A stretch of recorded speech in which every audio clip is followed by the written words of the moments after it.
see.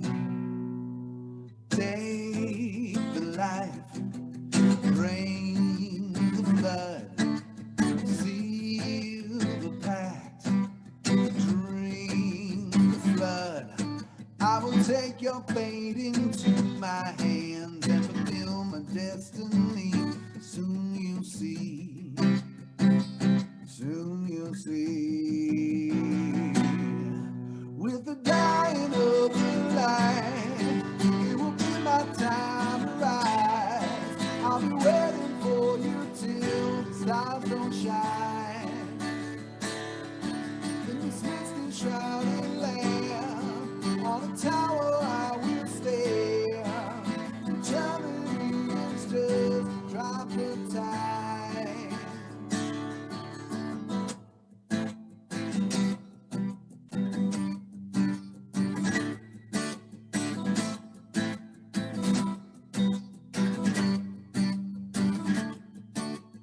Cursed by love, cursed by you, bound to yearn for a heart untrue. I'm the darkness in your soul, I am the land beneath your feet. Come to me, come to me. With the dying of the light, it will be my time to rise. I'll be waiting for you till the stars don't shine. In this misty shrouded land, on a tower I will stay. Eternity is just a drop of time, drop of time, drop of time. But the walls of healing years won't down my soul. You'll be mine, oh, you'll be mine. You will reign above the dead and won't be whole.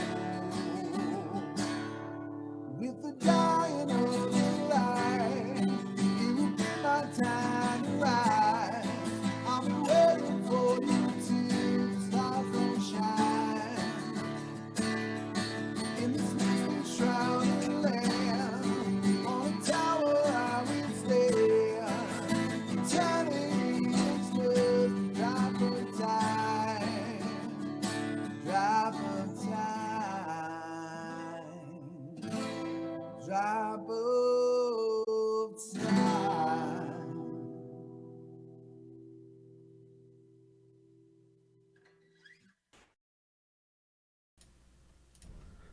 Good morning, everyone. Welcome to another Saturday morning edition of Gaarawarr's Guide. Today, we are talking advanced formation strategy. What does that mean specifically? Specifically, we're going to be talking about the two odd fellows, I guess, Archon and Artemis. And we'll see if we have time. We'll talk about some other things. Oh, no green screen, no light. Oh my, that's probably the problem.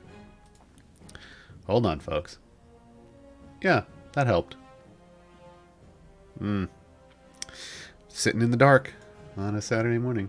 Is that alright? Is that enough? Is that enough? You know what? Hold on. This is what happens when I don't know, when I don't have breakfast. I pulled a Sean this morning. One sec.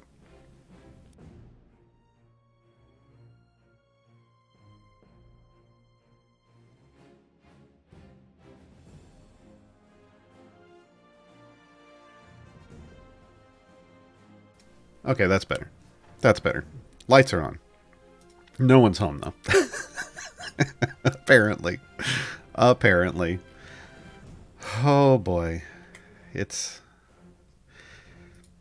I mean, it's almost my day off, folks. Tomorrow. So, yeah, we're going to talk about Archon and Artemis. We're going to talk about, I don't know, if we have time. Those two we're going to build out some formations for those two. And we'll see what time we have to fit in more kind of advanced formation strategies. Yeah. The code is up if you'll see, or down. It's down there. But it should be now in the chat. I know people were looking for it. It is not information, even though that is what we offer here. It is in formation. See what I did there? Yeah. I try. All right. We probably need to... I don't really want to do this in a Sword Coast formation. Because here's the thing. We're going to start with Archon. And even though you have him... You know, he is one of the core 12. I don't really think this is the great formation for him. I mean, you can do it. We're going to go play with him in multi-tank formation.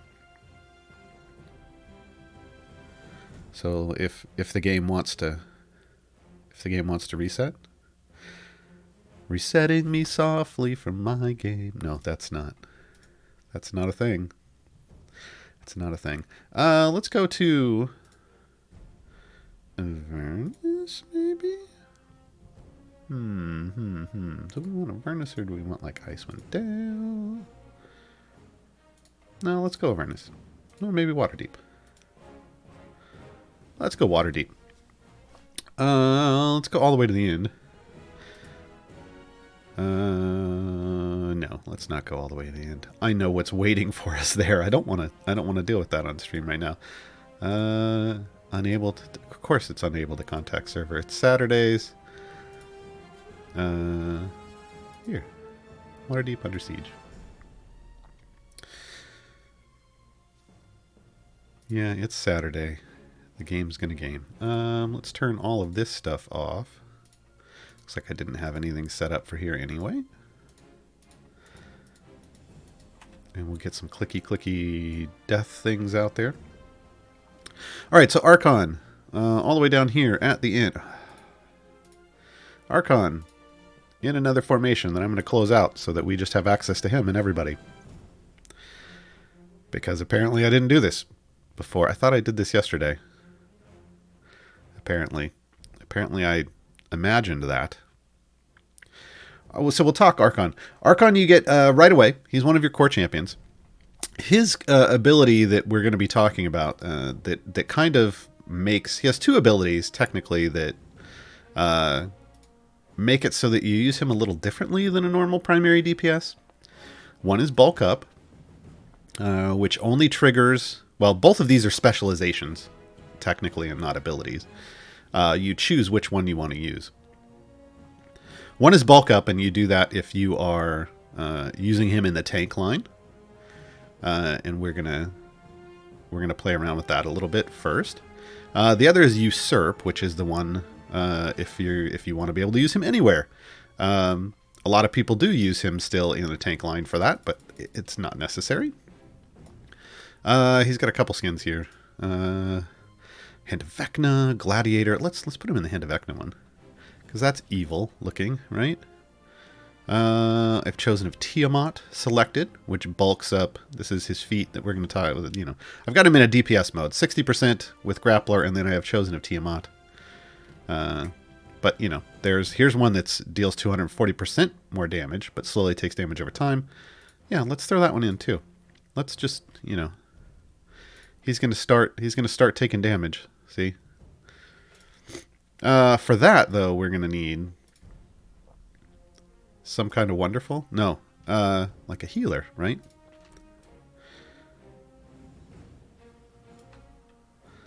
So let's give him a healer now. There we go.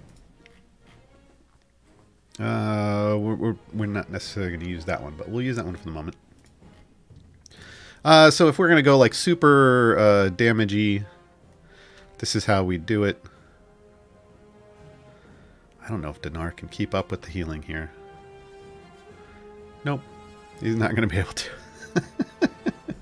This is the problem with using the Hand of Vecna skin. You really want some serious heals going off.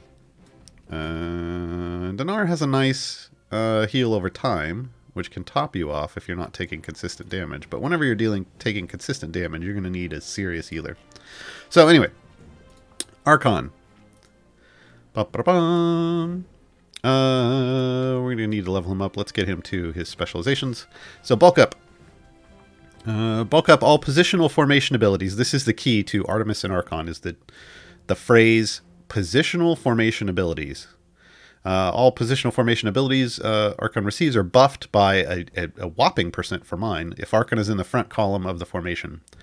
Otherwise, usurp power. Archon receives at a whopping rate all positional formation abilities received by adjacent champions that don't already target him.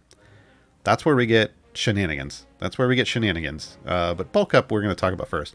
The key here is that the percentage, mine is super high. The percentage is going to be based off obviously the level that you get Archon to, but also this item right here is 4th item. Mine is a super whopping tremendous amount because I've got a golden epic with 1700 item levels, which, you know, frankly isn't even as high as some people in this game have it. So obviously that makes his bulk up and his usurp super impactful. When you first get Archon, this is why necessarily is not necessarily great right away. These numbers may be less than 100%.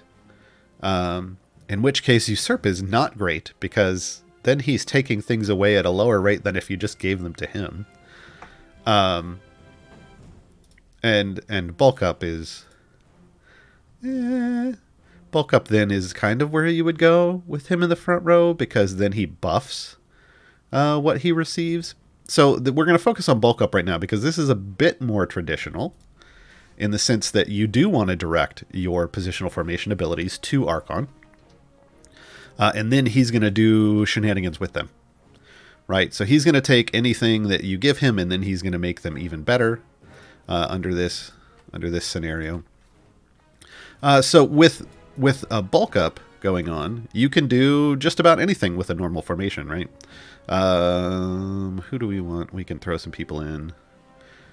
We can throw like a Brunor in, because you would have them right away. We'll just throw some people in that you would be used to seeing. Well, Brunor's not great, actually, because he doesn't give a formation ability. This is what you got to remember. He isn't going to give a formation ability that Archon would receive.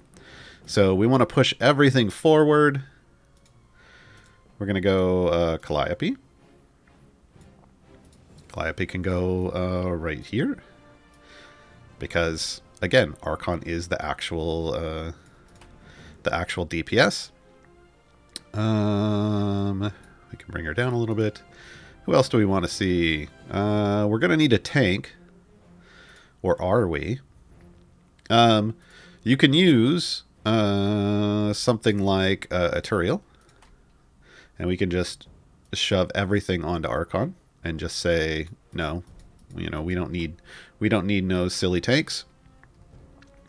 Not necessarily the greatest. Ironically, what would be interesting here is like a Barrowan. Because then you get shenanigan shields. And we want... Well, if we want shenanigan shields, we would go Booming Voice, but let's go here. I see somebody going, how did he start with so much gold? I have lots of favor in this campaign. I have, in Waterdeep, I have E31 favor. So, you know, it's not that I started out with lots of gold, it's that I just have lots of gold. Interestingly, we could use like Ariza here. Ariza's brand new. We could use a variety of people. Let's see, who else might we want? The point here is that we want to give lots of formation abilities, like Makos could go in the back. Human could go like right there. We want to still try to direct formation abilities towards Archon, right?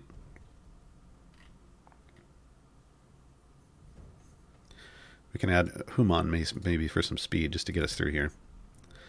But then other non-positional formation abilities, like Makos does a positional formation ability that is everything except what's adjacent to him. So Archon is going to receive this and buff it up. And we'll just go over here we don't need to build this whole thing out. The way we can tell is we can come over here to incoming effects. And we will see Crusader's Mantle from Celeste increases the damage of Archon by, this is the base amount, 621 EO6 currently, but applied at 4,000% rate of the original because we're bulking it up, right? So this is how you can tell with bulk up whether or not it's applying at the bonus rate or not. So we're getting mass cure wounds, we're buffing that. Normally we'd be getting 1,000 every second. Instead, we're getting 4,000 every second. Which is why that's he's just going to multiply and give some good heals for that. Bulk up from Archon. This is just straight up saying, hey, Archon receives this at a higher rate. That seems broken. That's probably a bug. Great. Great. Rising Anger. We aren't there yet. Bardic Inspiration. Multiplied. Song of Protection. Multiplied. Healing Word. Multiplied. Blessed Hammer. Multiplied, right? So as long as we're seeing all of these things that are coming from other champions, multiplied. Yeah, here we go. Reduces the cooldown on Archon's base attack by 0.5 seconds, so 20 seconds? Which is why we have a 0.98 second cooldown. Say it with me in chat, folks. Shenanigans. These are the shenanigans that Archon can get up to with bulk up. So technically, if we had a massive stream of enemies coming out, he should be attacking on base attack animation speed. Who else? There's someone else who gets... Oh, Freely does some serious shenanigans. Let's put Freely over here. Actually, I'm going to put him back here first. Well, no, I should probably pull him out first. Let's go over here and look at Archon's Overwhelm. Archon, for a DPS tank, has a very high Overwhelm of 30. I haven't even tried to attempt to use any kind of Overwhelm feats. He can calm under pressure for 10 more. Not necessary. Not necessary. Freely has... It is Freely, right? He has some shenanigans with Overwhelm. Cutting Words. Increases the Overwhelm point by 5 of tanking champions that are under attack and within 3 slots of Freely. So if I put him all the way back here, obviously there's nothing within 3 slots. If we put him here, though, he's going to be within 3 slots of Archon. If we could get somebody to attack Archon at the moment, which we'll see here in a bit, you would see Cutting Words pop in. Here we go. Increase the overall point by 202.6 of taking champions that are under attack and within 3 slots of Freely. So, Archon's bulk up is going to go over, or Archon's Overwhelm is going to go over 200 once he's under attack because of Freely shenanigans. So Archon is basically shenanigans. Archon, and Artemis can tag along with him, but Archon is shenanigans whether he's in bulk up or usurp. Yeah, it's a little interesting. This is why I originally suggested putting in Turiel, because you can throw Turiel up here. Turiel isn't going to give him any shenanigans necessarily for buffs, because he's not really going to receive them, because Turiel buffs behind. As you see, there's nothing in here. Oh, he gets Voice of Authority, I guess, for a moment. But he's not going to see any positional formation abilities out of Turiel. However, Turiel will redirect every enemy onto Archon, and because Archon is going to have a 200 Overwhelm, he can take it. Or if we want to get punny, he can tank it, right? It's going to be fine. It's going to be fine. So, that's kind of bulk up. Bulk up is basically you change things around a little bit in the sense that Archon is both going to be your tank and your DPS, and you want those positional formation abilities punching onto Archon specifically, and not going out to somebody that normally a DPS would be somewhere back here. It's up here. You got to push everything there. That's his first kind of shenanigan, in the sense that normally you're not putting your DPS in the tank line. His second shenanigan is if we put him into usurp mode. And this changes everything we just did. Now we have to move everything around. Because now he doesn't need to be in the tank line. He can usurp from anywhere. It doesn't matter. It doesn't matter. He can still tank. He absolutely can still tank. But do not think that just because he is a tank, he has tank here, that he has to usurp. If he's in usurp, that he has to be in the tank line. He doesn't. He can still do his thing with Rage of the Dragonborn, where he can fire breath. Even though it says when 16 plus enemies are attacking, because it does count enemy and rage stacks, so he can be enraging, he can be in the back. But yeah, ideally, if you want him to do it all the time, you still want to put him here. But now, this is where Turiel actually comes in better. But now we want to switch some things up, because Freely needs to be... Freely can't directly... You don't want to directly send things to him anymore. We want to move things around. Because now he wants all of these positional formation abilities to go to somebody that isn't him, but that is next to him. Right? So you're going to aim for where Turiel is, you're going to aim right here, or you're going to aim right here for your positional formation abilities. So we've moved Celeste back. She's buffing this column, so Archon will be able to usurp that column. I'm going to use... Makos now is giving Archon a buff directly. Well, that doesn't work.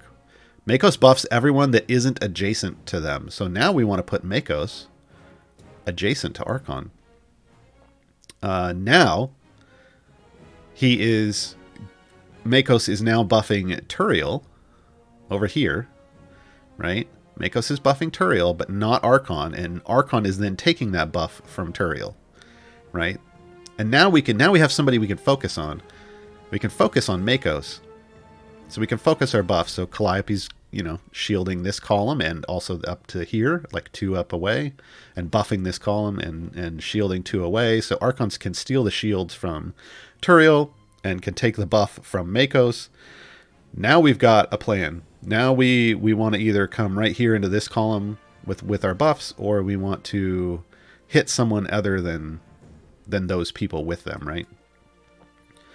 And we can see that this is working, once again, by coming over to formation buffs and looking. This is easier. I wish they would do this with bulk up. Now it says Song of Protection. Usurped. It just puts it in parentheses right here. It's real easy to see. You don't have to look in the text. Make that change. But it tells you how much it's going to buff it by and gives you the total. So Song of Protection would normally give 2 EO4 temp HP. Now it's going to give Archon 8 EO5. Much bigger shield. We get Embodiment of the Law usurped, but it's not applied at the moment because nothing's going on. Mass Cure Wounds is usurped again, so we're getting over 6,000 HP per second. Everything is getting usurped. Everything from a champion currently that we have in the formation is getting usurped. Right. This is how you want to build around Archon. You either want to bulk up and direct those positional formation abilities right at him so he can make them larger, or you want to do this shenanigans where he is taking it somewhere else. Usually, if you're going to do usurp, that usually means you're going to put him somewhere else in the formation. Not always, but usually. Because the amount... I did that. Go away. Yeah, don't make figure eights on your screen repeatedly. The game goes into freak out mode. I'd forgotten about that. So usually you want to put Archon, if you're usurping, you're probably somewhere else because the bonuses are going to be the same one way or the other. But you can, with bulk up, you're always going to be in the tank line. You can run usurp too, but like in this case, it makes sense because I don't want to waste this. I don't want to waste the buff from Turiel. So usurping makes sense for me in the tank line because I can still pick that buff up from Turiel. I could also use like a Nayeli here. Nayeli buffs the column right behind. Nayeli would do well as here as well. In fact, let's... Well, no, I don't want to, because I still want to redirect all the damage over to Archon. Oh, now we can see his Overwhelm, right? Oh, no. That's not going to happen here. Hold on. We got to go back. We got to go back.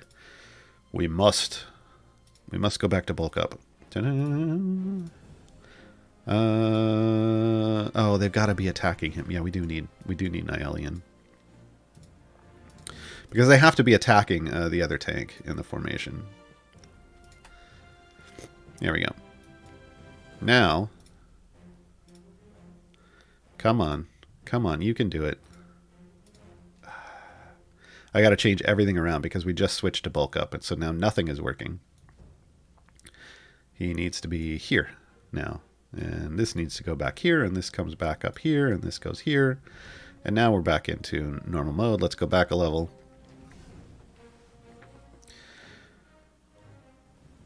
Even for me, even having done this, because I don't run Archon formations all the time, right? This is not a thing that I do.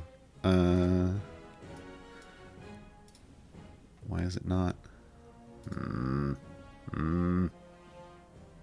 Shenanigans. Shenanigans. Come on. Somebody attack Archon. No one's attacking Archon. Why? Why are you not? Why no attack Archon? Fine. Be that way. Be that way. I'm trying, folks. I'm trying. He needs to be attacked, unfortunately, and he's not getting attacked. Well then, let's see if we can. Let's see. Everybody was attacking Nayeli. Everyone loves Nayeli, apparently. Nobody wants to show some love to Arc. There we go. 232. That's this whole thing. We were waiting this whole time to get that up on the screen. Overwhelm of 232. So freely shenanigans. When he's bulking up, he needs to be the one under attack. So bulking up needs to be the Turiel, whereas Usurp needs to be the Nayeli. Okay. We covered everything with Arc. I mean, that's really the difference between the bulk up and the Usurp. And I think we've gone over the positional formation abilities. These are things that point specifically to other places. So, for instance, Bardic Inspiration increases the damage of champions in the column in front of Calliope. Song of Protection grants temp HP to damage champions within 2 slots of Calliope. These are positional formation abilities. These require positioning and placement, adjacencies and whatnot. Whereas something like... who has a non-positional formation ability? Anything that says increases the damage of all champions, that's not positional formation. Anything that's like a specific type of champion, like all whatever champions, it's not a positional formation ability. Anything that affects an enemy, not a positional formation ability. So these are the things you have to keep in mind. Yeah, Ashara has one. So those are the things that don't work with Archon. So Archon does want, like right off the bat, he's not always great because you don't necessarily have champions that are going to fill out an entire formation of positional formation abilities that will work for him. So it does help to have a deeper pool, but obviously we do have a couple starting champions out here. Again, I said you could use Nayeli as well. If you're doing a 2-tank formation, if you're in Sword Coast, you're squeezing everybody. Like he's going to be the tip of the spear, and then you're going to have Celeste and Calliope behind him, and you're going to use others in the back. But you can't use somebody like Bruenor, right? Because not for bulk up, because Bruenor's not going to be in the tank column, traditionally speaking. However, if you're going to usurp, you could put Bruenor in the column behind, right? So there's ways to pull things off, and you have to pay a lot of attention to what is and isn't a positional formation ability. Now, this is going to be the case also when we start. Let's turn progress back on. When we start talking about Artemis. So Artemis in Terrari is the other kind of major champion we're going to talk about here, and when we're talking advanced formation strategy, his ability Observance, which we see here that he gets at level 100, is kind of the core of his kit. It functions a little like Usurp, but with a notable difference. Artemis observes and copies the positional formation abilities applied to other DPS champions in the formation. Notice it did not say next to him. Right? Archon usurps those that he's adjacent to. But Artemis just observes any DPS in the formation. He can pull that ability from and give himself a bonus. So, applied to other DPS champions in the formation, it gains a copy of those abilities on himself at a certain rate. Again, this is a function of gear and upgrades and whatnot. So it's his slot 3, Adalia's Flute. This is his Observance ability. I've got it, fairly decently up there. Again, you want to make sure you're getting this at a more than 100% rate before you start really getting into them. So this does require a little bit of investment into gear. But here's another key. He gains a copy of those abilities on himself at an increased rate, even if he himself already has that effect. This is where Artemis, even I have trouble building an Artemis, because I will forget. I will treat him just like Archon, where he just needs to be away from things and not get them himself. But he wants a copy of this positional formation ability, and he wants to observe it on someone else. That's the best case scenario, because then he double dips. Then he gets it, and he gets it again, right? So we're gonna level up some. There's some extra rules to this. We're gonna get there when we get to the spec choice. So we're gonna throw him in, and right now we have Observance active. He has jeweled power, this has nothing to do with this. This just lets him attack more. It kind of is.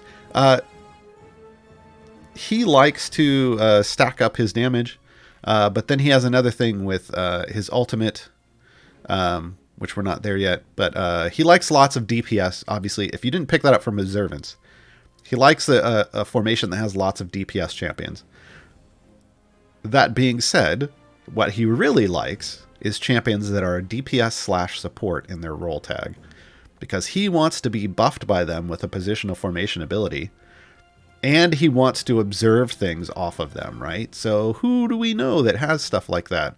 Well, we know Archon is DPS tank, so we know he's going to observe, but Archon doesn't really give any buffs off with his tanking. He is the only selfish tank currently in the game. He doesn't buff others, he only buffs himself. So that doesn't necessarily work. But somebody like someone who's in his slot, like a Zorbu, is a DPS support. Zorbu probably still outdamages him, though, but Ariza we just got is a DPS support, right? These types of characters are going to be helpful because they provide a buff, a positional formation ability. Oh, at least I believe hers does. Yeah, Bardic Connection. So Ariza buffs the damage of adjacent champions, right? So that's what we're going to look at. But we also want that to go to another person. So we're going to do some shenanigans because Artemis has some. Man, if you thought Archon had shenanigans, wait until you see Artemis's shenanigans. Especially when combined with Archon, things get a little wild. All right, but Makos is another DPS support, so we're going to leave him in because that's fantastic. But we do want him over here. Now let's go talk about Artemis's. This is where people get confused with Artemis. Remember, Observance observes from anywhere in the formation. However, with the specializations, we get some modifications. So Observance Friend. Observance's effect is increased by 10% multiplicatively for positional formation abilities observed and copied from champions adjacent to Artemis. So Artemis can observe any DPS in the formation, but he will also pull it from positional formation abilities observed from those champions adjacent to him, right? And they will get a bonus for that. So surrounding him with said DPS support and going friend, it gets you a little bit of a bonus, right? Observance foe, though, is very specific. He wants Dritzt and Catti-brie. This is his lore spec. So, he increases 25% multiplicatively for positional formation abilities observed and copied from Dritzt or Catti-brie. We're going to go with this one. And we're going to pull out freely and throw in Catti-brie. We're going to move Makos. And let's get this. Okay, so Catti-brie buffs people who are in front of her. So we're going to have to do some shenanigans like that. Right, so now Artemis, what we're doing here is we're focusing Artemis into, like we're giving him this buff here from Celeste, and we're giving him Arises, and we're getting Catti-brie's. Again, this is not necessarily the most optimal, but when we go over to formation buffs, we want to look at, see, Bardic Connection, observed, Blessed Hammer, observed, this is coming from Barrowin, Even Temper, observed, Song of Protection, right? So again, we get this nice visual aid that tells us that we are observing these things, and that is what we want.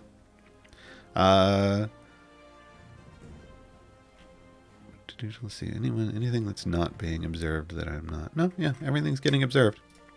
Because again, he can observe it all the way off of Artemis, or all the way off of Archon. Now, this is a pretty normal. This is a fairly non-shenanigans at the moment, because we have not really moved things around. Now, we did want to we're getting an increased observance bonus off of Catti-brie for Makos' buff and Arise's buff.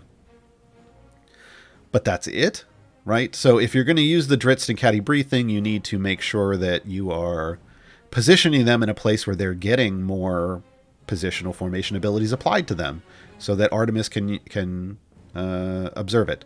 This is not necessarily an optimal setup. This is just me demonstrating that this is how these situations work. We can get into some more shenanigans. We could add Dritzt in here if we want to pull out. Oh god, if we wanted to pull out Makos. The thing is Dritzt is just he's a DPS gold. Oh, it doesn't have gold listed, but he does provide some gold. Fine. He doesn't have anything to offer in terms of support abilities, so adding him in is kind of a null state.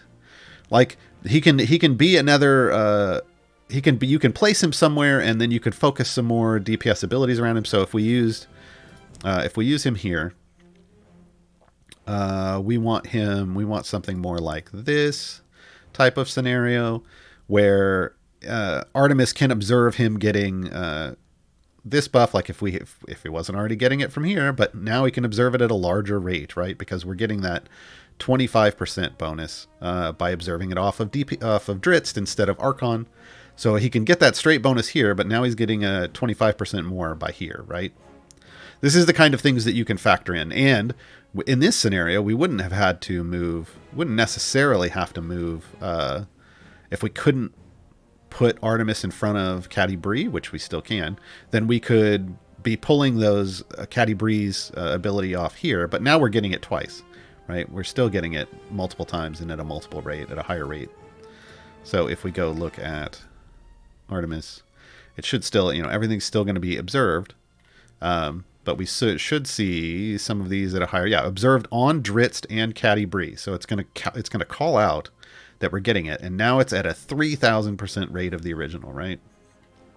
This is observed at Dritzt at a 454% rate. So if we can apply everything, Artemis is a lot more finicky. If you can apply everything to, in this situation, both Catti-brie and Dritzt with these positional formation abilities, Artemis's numbers are just going to keep going up and keep going up and keep going up.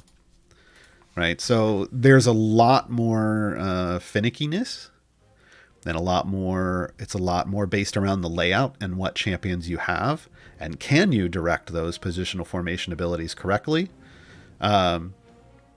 So you don't need to like Archon just needs to usurp off one person. That's it. Just it doesn't matter. Everybody around him can be getting it. He's going to usurp off one. Artemis is going to observe off everyone, off every DPS. So you want to keep that in mind. That's why he really wants a lot more DPS / support characters than we currently have. We used to have Hitch as a DPS / support, and then CNE took the DPS role away from him, thus effectively nerfing Artemis a bit. Yeah, it happens. But we should talk a little bit about shenanigans. There are some screenshots that float around, and people talk about this a lot. This isn't the most useful thing in the world. I'm just going to throw this out here. This is not the most useful thing in the world, but we're about to do some shenanigans with Artemis and Archon. If we can get attacked, we want more like this. Maybe like that. Yeah, Human isn't really needed here. I'm not so worried. What we're doing is we're going to do some shenanigans with specifically 1 2 1 2. Have I got him in the right? I've got to check to make sure we're doing this right. We want, okay, we've got bulk up, so we'll move this over here, and we really want freely. We could pull off, I think. Maybe we should do this. I don't really care about Dritz. This is not about that. Maybe like this? Okay. Let us go back to the level where everybody was getting attacked and watch some shenanigans. So remember, Archon likes to usurp things and Artemis likes to observe things. So can they usurp and observe each other? In a certain way. It won't last forever and ever. If we can we get some... there's the ranged people. Ping. We should see. We are not getting healing. Why are we not getting healing? Do I have too much health? Did I break Barrowin, folks?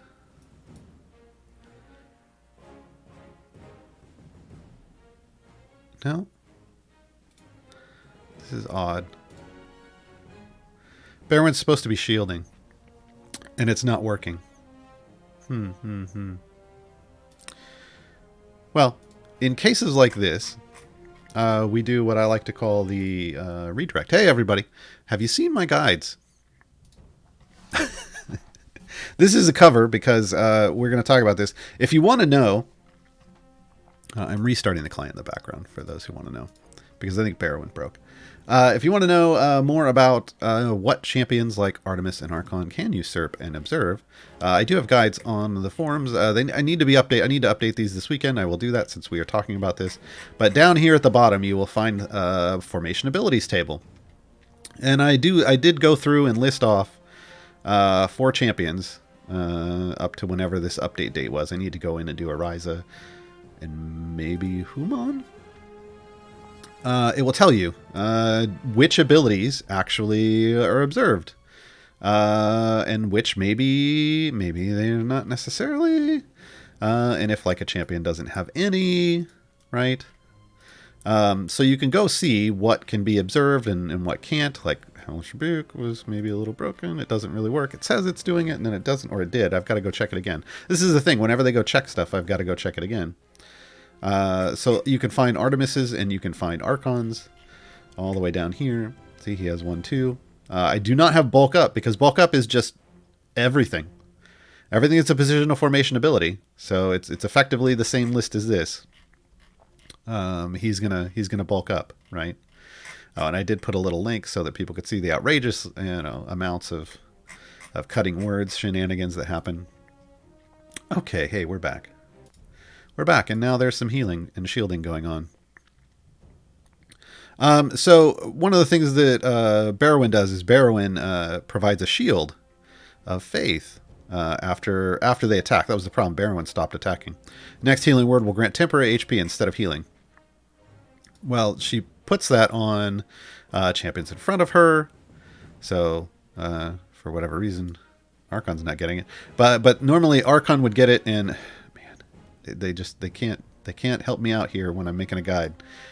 Can they? And then Artemis observes it and steals it, which is why suddenly he's got a 1.74 EO6 shield, which is more than even the health he has, right? Because Artemis is observing that off somebody else. I think this might be Song of Protection that he's getting. Nope, see, because that would only be 5 EO6. Oh, yeah, no, that should be 5 EO6. Yeah.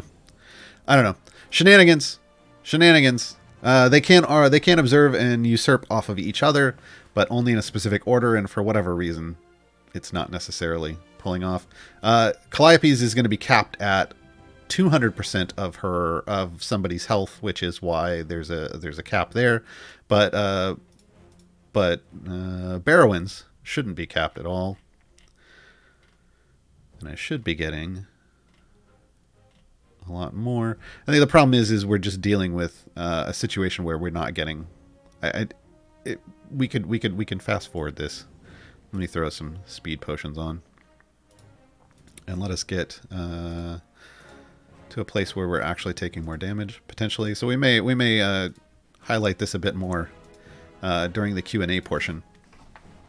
But once they start getting attacked, the shields start going a little bonkers. This is, I call this shenanigans. It's not necessarily something you would build a formation around, because Artemis isn't a tank. So he shouldn't be, it doesn't really matter if he can pull this major shield shenanigans. Because even if things sit on him and attack him like this, yeah, they're not going to get through that shield, but he's not going to necessarily provide any bonuses. Like, one of the big bonuses of having a tank, is that you have these ramping damage bonuses when things start building up on them. Artemis doesn't provide any of that. So it is a situation where you can, observe and usurp and bounce around with the two of them. Like Archon, it makes sense. He can do more damages. He can do these AoE damages if he's tanking lots of things and living longer. Artemis doesn't. He doesn't really care as much. So you got to keep that in mind when you're doing this. But it is fun to see the crazy shenanigans that they can do. Let's see, what other advanced formation strategies we can talk about. We do have about 10 minutes before we're going to go to break. If you have been asking questions, as always, Jay is our moderator today. Jay has been pulling questions into a document. I will talk about all of those questions once we hit the Q&A portion, which is in the second hour of the stream. What's another big advance for? Currently, there's a click debuff strategy out. So what is Gaarawarr? What is click debuff? Click debuff runs off the idea that even though normally click damage is something you only use kind of at the beginning of a run. I think we've talked about this on this stream and other streams before. Normally you would upgrade your click damage over here up until this level that it's at, like level 175, is equal to, stays higher than the level that you are on in the adventure. So if we were at level 70 on click damage, and I couldn't put any more points into it, it's time to stop investing any gold into click damage, right? That is just how click damage works at the beginning of your run. Now, when you get a certain amount of favor, I believe Cyrus Dane is the one that has the guide on this, and I defer to them for all of these deep conversations. But when you get to like in the E30s in favor in a campaign, E35 probably is a good target, if I remember correctly, but higher is good too. You start getting to a point where at the end of your run, obviously you've soft capped your champions, which means there are no more upgrades left for them. They can't get any more major power. And all of your extra power that lets you push deep after hitting soft cap comes from places like your Modron Core or perks or blessings, right? It no longer comes from leveling up. It no longer comes from gold, basically, in a run. But what happens is click damage always scales currently always scales linearly with gold. So if we watch over here, I'm at 3.47 E53 damage. Now I'm at 7 E53 damage. Now I'm at 1 E54 damage, right? It's going to keep going up and up and up, right? So it continues to scale this way, and it doesn't run into soft caps or walls. But my voice does. Hold on. And it just keeps scaling. So once you hit that certain amount of gold in a campaign, like I said, like E35 or whatever, you're reaching the point where you're able to get your click damage up high enough that when you use lots and lots and lots of debuff champions that their debuffs work with click damage, then you can debuff them to the point where the damage you're doing with clicks is more than the damage you would be doing with a full pushing formation. So what kind of champions does this work with? This works with Gromma. Gromma's a big one. In her Arctic spec, she debuffs and they take more damage from everything. Krull, right? Krull's pain causes enemies to take more damage. Freely has abilities that allow him to do that allow them to give under the luck of Yandala. Opportunity. A target takes more damage per application. So a lot of this click debuff strategy revolves around building a formation with lots of people that are applying Freely's opportunity stacks. These kinds of things, you combine all of these things together and with a high amount of favor, and you can effectively click your way at endgame past 1,000, past level 1,000. Now, the caveat here is obviously it takes a lot of favor just to start that E35. But you also have to stop along the way and a Zaka farm.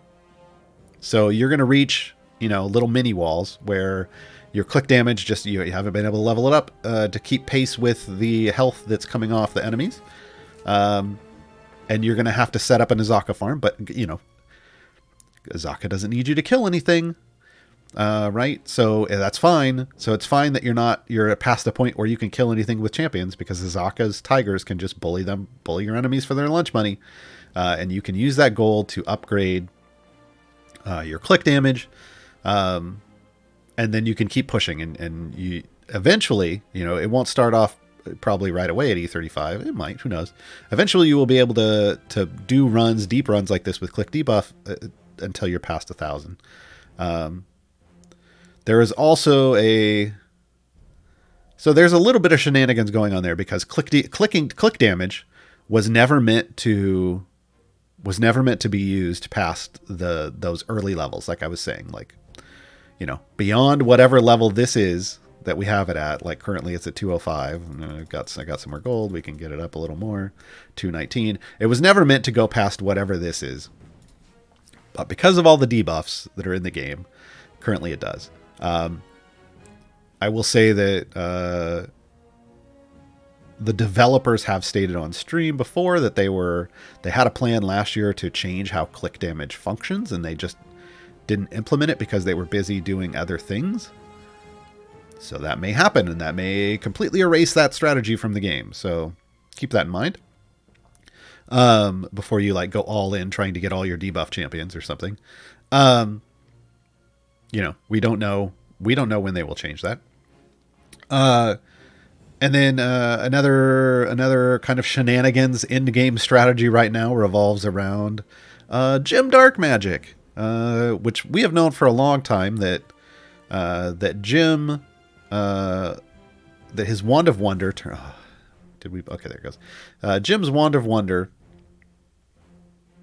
Seriously? The game's just unhappy with me this morning. Jim's Wand of Wonder likes to turn things into either a mimic, which we have oft talked about for Azaka farming strategies, because mimics drop 10 times more gold than a regular monster, or turns them into an abyssal chicken, and abyssal chickens have like 1 health, or just an insanely small amount of health that it doesn't matter, and they die right away.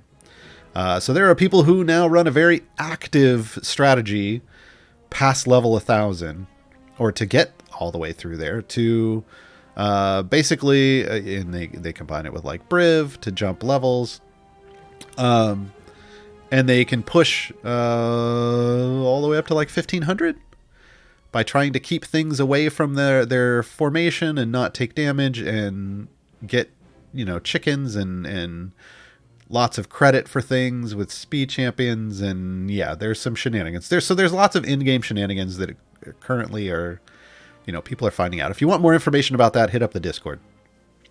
We do not have the time. I would need to have set this up all the way up there for that to happen. And we're not doing that right now. Currently, though, there is no reason to go that high in the game other than just to say you did. There's no content that needs to be beat past the 700s, I believe. I think there's some Strahd variants that are in the 700s currently. So there isn't a whole lot of reason to do that other than just to say, hey, look what I did, just because I could, right? I myself, I've gotten to 1,005, but I couldn't beat 1,005 with click debuff when I was testing out click debuff a few months ago. I only did that just to get the level 1,000 achievement, and there aren't any achievements past that. So I was like, all right, I'm good. I'm done. So I still have this gold one. So this is why some people would push that high, is just to be able to mark off this achievement. But that's it. The rest aren't necessary. So we're going to pause there. I see more and more questions coming in, especially about what I was just talking about, and we will deal with that in the Q&A. So I am going to take a short break. We're going to go to their break screen, and we're going to listen to another wonderful song from Bardic Inspiration, which is a show on this channel on Tuesdays with Jason Charles Miller, hosted by Dylan, where they create music from the prompt of, hey, here's a champion, or here's a patron, which if you were here for the beginning of the stream, you heard Strahd's Drop of Time, which is fantastic. And they create in a 2-hour period of time. They, along with chat, providing help with lyrics and styles, and suggesting styles and stuff, create a brand new song every week. So this next one's going to be Deacon's Song of Doom, everyone. So I will be back once this is done.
and striking, but the spot still has a few tricks. Hopefully, the eagle won't die that quick. Got so far left to go, so many stories left to know. Epic songs to write about dead before. Parts can't share their stories all alone. Who's gonna sing this song after they die?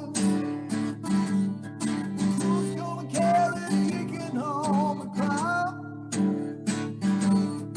Who's gonna stand this pistol off to his face up in the sky? Who's gonna light the fire and say goodbye?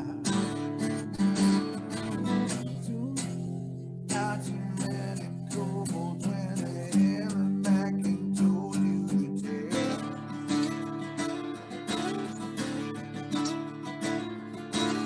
Love these things you kobolds face and sudden you refuse it to tell.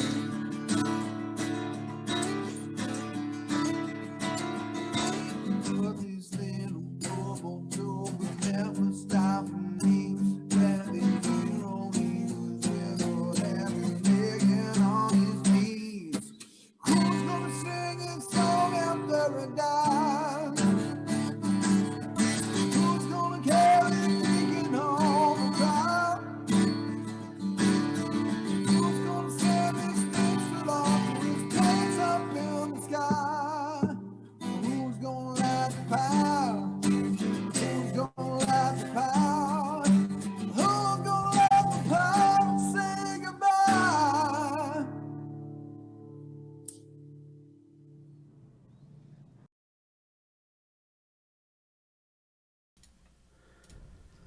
Not gonna lie, that one gets me every time. Who's gonna sing Deacon's song when he dies? Sad. Sad. All right. So we're gonna dive into the Q&A portion of the show. I'm gonna try to look through and find questions about Archon and Artemis and these strategies we've been talking about and answer those first, and then I will get to the ones that are more generalized about everything. But first I wanted to actually switch this over so that it was back to usurp. Back to usurp. Okay.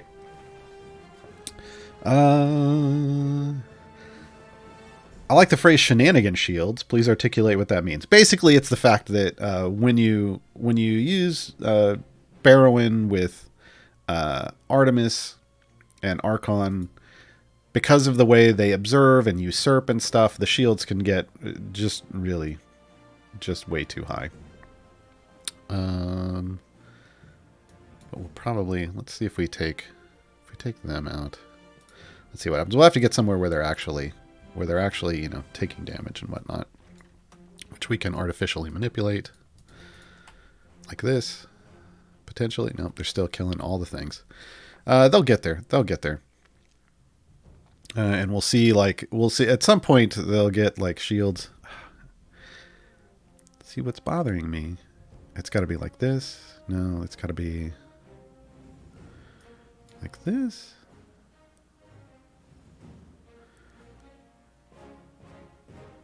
No. Oh, I remember. Archon's not going to get... No, it should be anything in the... I don't know. There's some shenanigan shields, and right now, the rules about them, because I don't necessarily go around trying to make them happen, because they're not super useful. They're not super useful to me. Maybe I put him back in bulk up. Maybe that'll help. For whatever reason, we're not getting the shields on Archon. Oh, I think he's chewing through them with his... That's the problem. That's the problem. Silly hand of Vecna. Silly hand of Vecna. All right, maybe now we'll see the shields pop up more. Maybe not. But basically, Archon and Artemis are shenanigans. I mean, they are just shenanigans because of the way they work. It's just... You can do some wild stuff, like we were showing the overwhelm earlier. Things just get multiplied to outrageous amounts, and It's a little wild. Let's see. Why would you use usurp over bulk up if you use him as a tank? Isn't bulk up always a bigger number? No, they're the same. They're the same numbers. The item is the same. The numbers are based off the item, and they both get the same multipliers. The difference is where can you place them, and how are you manipulating the formation abilities? So it really comes down to placement in the formation. Can you build a formation like with bulk up? Can you build a formation where every positional formation does hit him in the tank line? If you can do that, then bulk up works great. If you can't, but you can hit every formation ability to hit someone adjacent to Archon so that he can usurp it, then you want usurp. And both of those apply if they're in the tank line. It's just that usurp allows you more flexibility and allows you to put them other places. Wait, Gaarawarr is a real boy? Yeah. Well, dwarf, but you know. Can Archon usurp blessing formation abilities? Oh, you mean blessings? There are no formation abilities. Blessing doesn't have formation abilities. Blessings have blessings. But I think what you mean is like, maybe you're talking about specifically something like, well, in here I guess we're not. Oh, increase the damage of champions in the middle column by 100%. Maybe you're talking about that. That is a blessing. It is not a positional formation ability. So it should not, would not, could not apply here. Yeah.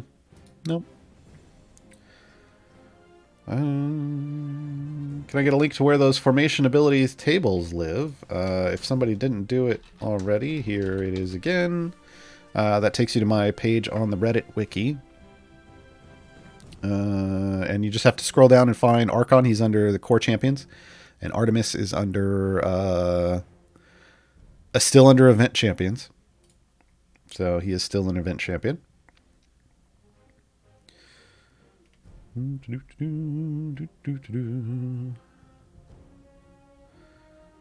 Oh, I guess we probably could have talked Narak. Well, so your opponent, here's why we didn't discuss Narak. Narak, yeah. I don't necessarily think he's super useful currently. But if we want to take a brief moment to talk Narak, we can. That doesn't really matter. Narak's thing is Githzerai focus. So if we want to talk formation abilities, Githzerai focus increases the potency of the formation abilities of adjacent champions who have a wisdom score of 14 or higher. Man, everybody's playing Idle Champions this morning, apparently. So basically, it's not a super huge bonus, as you can see here, 168.8%. It is an okay bonus. You know, it's not bad. But Narak doesn't have any items that raise this currently. Once upon a time that he got a buff to that on a weekend buff, and it was, I believe, if I'm not remembering, a little shenanigansy at that point. But yeah, usually adding someone in just to get a 168.8% bonus isn't really what you do. He can be used, he gets added in a lot of times into Azaka formations because, you know, you'll take whatever bonus you can get sometimes if you don't have lots of Goldfind champions. And he can occasionally be used. One of the things that is a positional, that is a formation ability that he can buff is health share off of tanks. So sometimes you throw him in for that Dragon Bait variant, especially under patrons. where you need a lot more survival and you just don't have, and you don't have it from other things, and you can throw him in, and he will boost that action. But generally speaking, if you're going to use a champion, you want more than 168 or whatever it is from a bonus, and that's why we didn't talk Narak today, really. What else? Anything else specifically about these?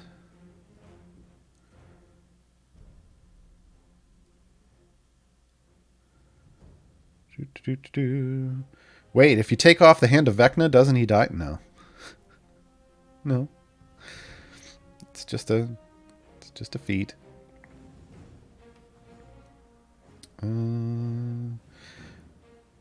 Change. What is a viable build to use Archon's Hand of Vecna feat effectively? We were just doing it earlier.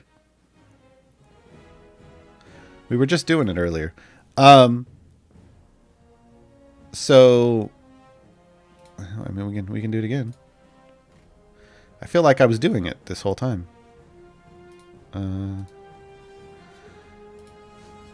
So if you'll note, he's fine.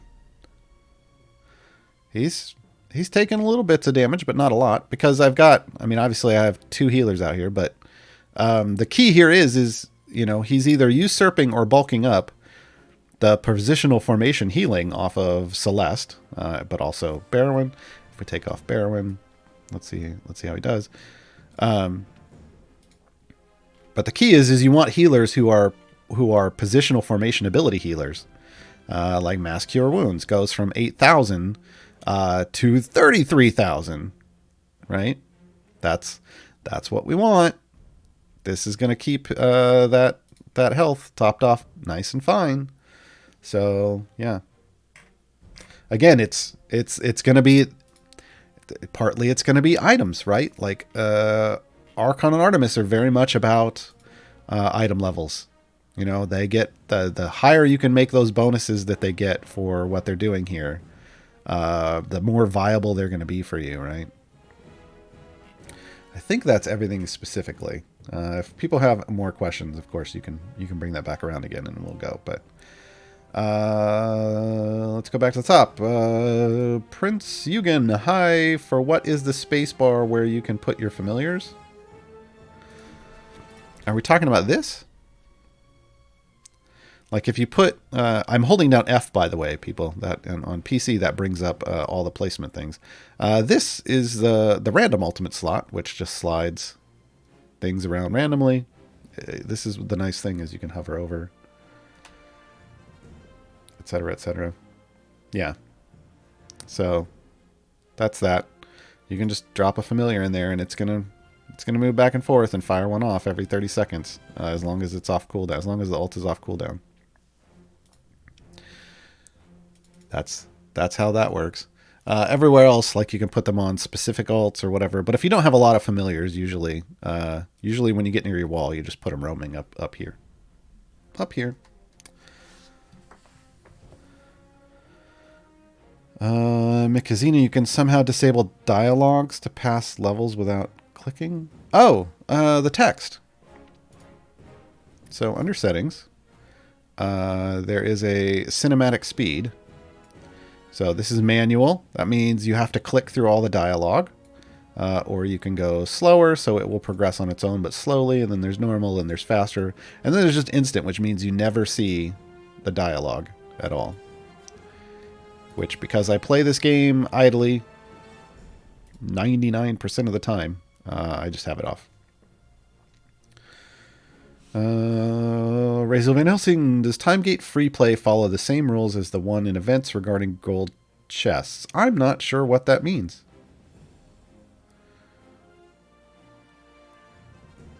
Razel Van Helsing, if you're still here, clarify in chat what exactly rules you're talking about.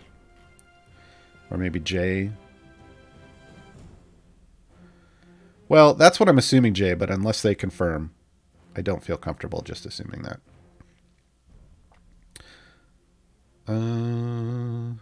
Yeah, let's see if that's what they're asking or not. And we'll go on to the next one, and we'll come back to that. Darius, does the game allow to cheat with an auto clicker software or the game blocks super speed clicks. The game's only going to recognize a certain number of clicks every second. I don't use any of that stuff, so I'm not the one to ask. I don't use any outside software for any of that stuff. There's a scripting channel in the Discord if you want to talk about using outside programs with the game. They're not like the game. The developers have said we're basically hands off. We're not going to answer. We're not going to really give you information or support about that kind of stuff. And if you do things that break the game, you can get in trouble. Because again, keep in mind some of the stuff that you do, even if it's on your own client, because the server's making checks all the time, can screw up the game for everybody else, and that could get your account in trouble. But if you want more information about that, you're probably going to find it in the scripting channel in the Discord. Yeah, that's not something I would have any experience with. Breaker Fist, when I hit the pity time for gold chests, I'm only getting duplicates for purple gear. Is that normal? So I assume you mean regular gold chests. So like these regular gold chests. That is normal. That means that all of your core and evergreen are now epic. Congratulations. All of the core champions and all of your evergreens that you actually own are full epic. You will only ever get duplicates going forward until they add another evergreen, which is coming at some point this year. Rhea Mantorborn will arrive in Baldur's Gate Descent into Avernus. And then you'll start getting epics again until you have all of hers or theirs. But yeah, so all of your other champions, your event champions, have to get epics out of, say, specific name chests like you're getting in the events or that you get in time gates, or you'll have to get them out of patrons. They can grab up to blue gear out of electrums, but yeah. Yep.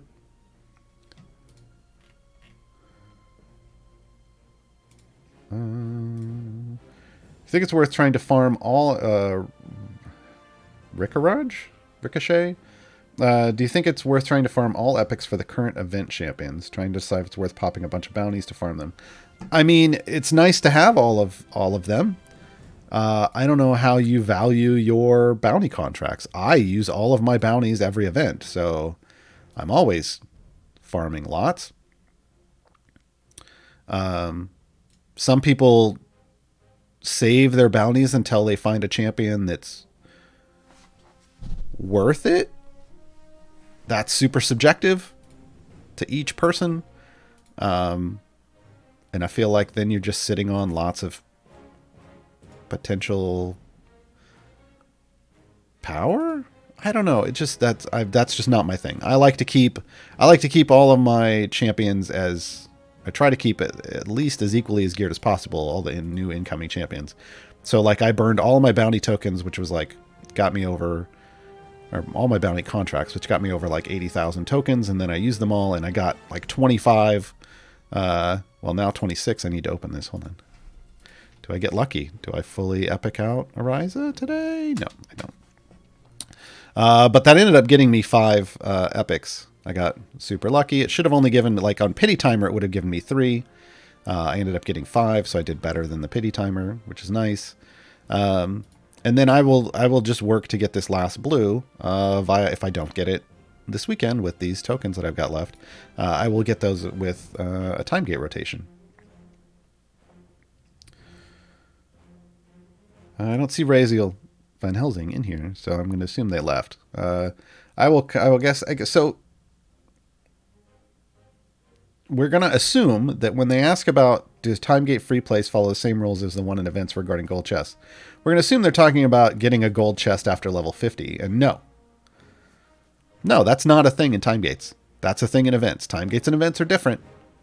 Yes, they are both ways to unlock a champion. Yes, they both have ways to get you gear, but they're not the same. They're not the same. They're different in their core components. Time gates won't even trigger, for instance, we were talking about this yesterday. Time gates won't trigger these level achievements because they're not an event. They're a time gate. So they are two distinct things. In a time gate, you get 3 gold chests, max. You get 1 for each of the base adventures that they give you. and 1 for completing the variant that they give you. That's it. That's all the golds you can get. If you want silvers, you get those for each unique 100 levels you pass in a time gate. So if you can get to level 503, you're going to get 5 silvers, 1 for each of those. But then if you go in and like try to run a free play and go to 500 again, you're not getting any more because it's only for unique times that you pass those 100 level thresholds. But there are no chances for golds out of free plays and time gates. That's purely an event thing.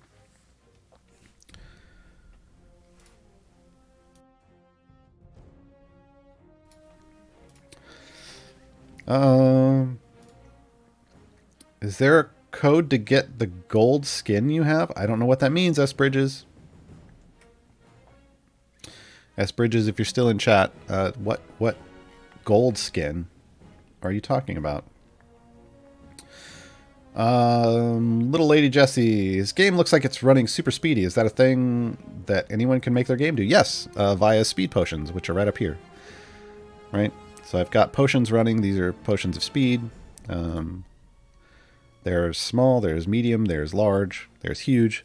They cap, as it says in the text, at 10x. So that's usually an epic, a rare, and an uncommon. You just need those 3. Running these 3 will get you close to 10x, but not quite.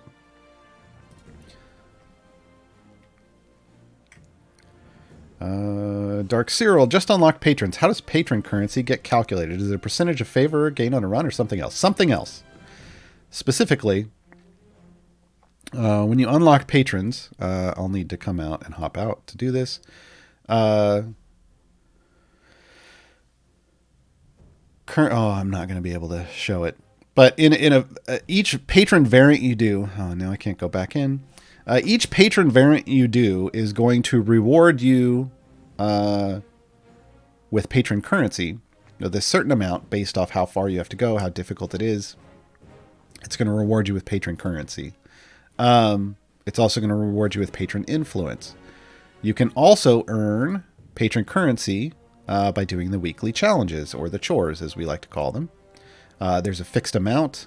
If you can do them all, it's 5,000. If you have this little bonus off to the side, which comes from something else, then you get more. Specifically, right here, Mertz Tier 4 Global, which should be your first goal when you unlock patrons, gets you more currency, gets you 20% more currency. So you can earn 5,000 plus 20% once you get that from doing challenges each week. You can earn, if you see out here, it says Ruby coins earned from free plays. You can earn a max of 5,000 by doing free plays with the patron active. So that means you can earn 10,000 just base, and then whatever you can earn by completing variants, however many variants you can do. That's what you're going to get. Let's put Barrowwind back in and see. Yeah, I don't know what's going on, but we are not seeing the shielding shenanigans I'm used to, and that makes me sad. That makes me sad. Did they fix it? Or is Barrowwind just not working right? Those are the questions. I still don't have anyone for slots. Aquatic Demon. Still don't have anyone for slots 2, 6, and 10. Who do you recommend for my next time gate? Well, 10, first off, Alcoria is an evergreen champion in Waterdeep, so you will gain that automatically, so don't worry about that. You just need to make, unlocking Alcoria one of your milestones along the way. In 2, you can grab Good Boy Dinar, you can grab Regis, you can grab Talon. These are all nice, but Regis and Dinar get used a lot. Dinar is a healer with some crowd control and buffs that's really easy to place in formations.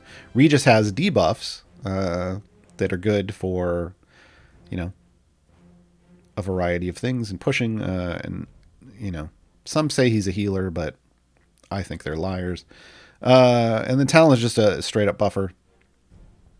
Well, straight up support, I should say. 6, Krull or Shandy.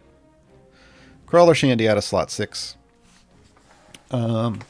Krull is still good when you're new, and Aquatic Demon, I know you're newer, so Krull's still, for new players, because of Pilfer, is going to provide a lot of gold that you wouldn't normally get, which and early on, that means lots of power, and lots of favor, and lots of blessings. Like, you're going to be able to ramp through that a lot faster with Krull than you normally would. Whereas Shandy provides speed buffs to get you to your wall faster.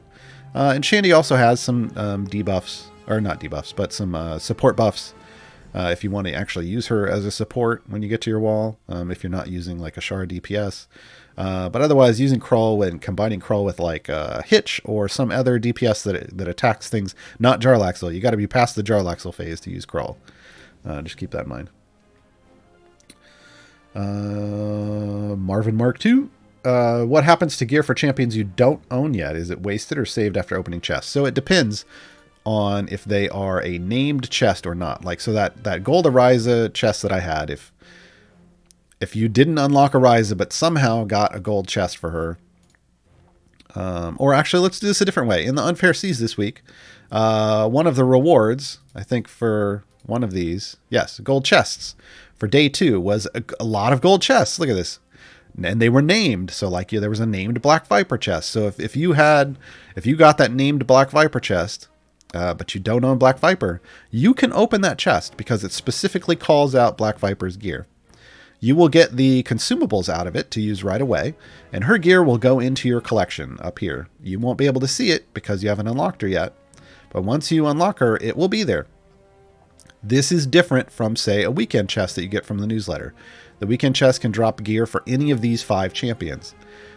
If you open a weekend chest, but you only have Delina, because you haven't got Melf yet, you haven't got Sentry or Gromma from events or time gates, and you haven't unlocked the Evergreen champion that Dritz is, the only gear that's going to come out of that chest is for Delina.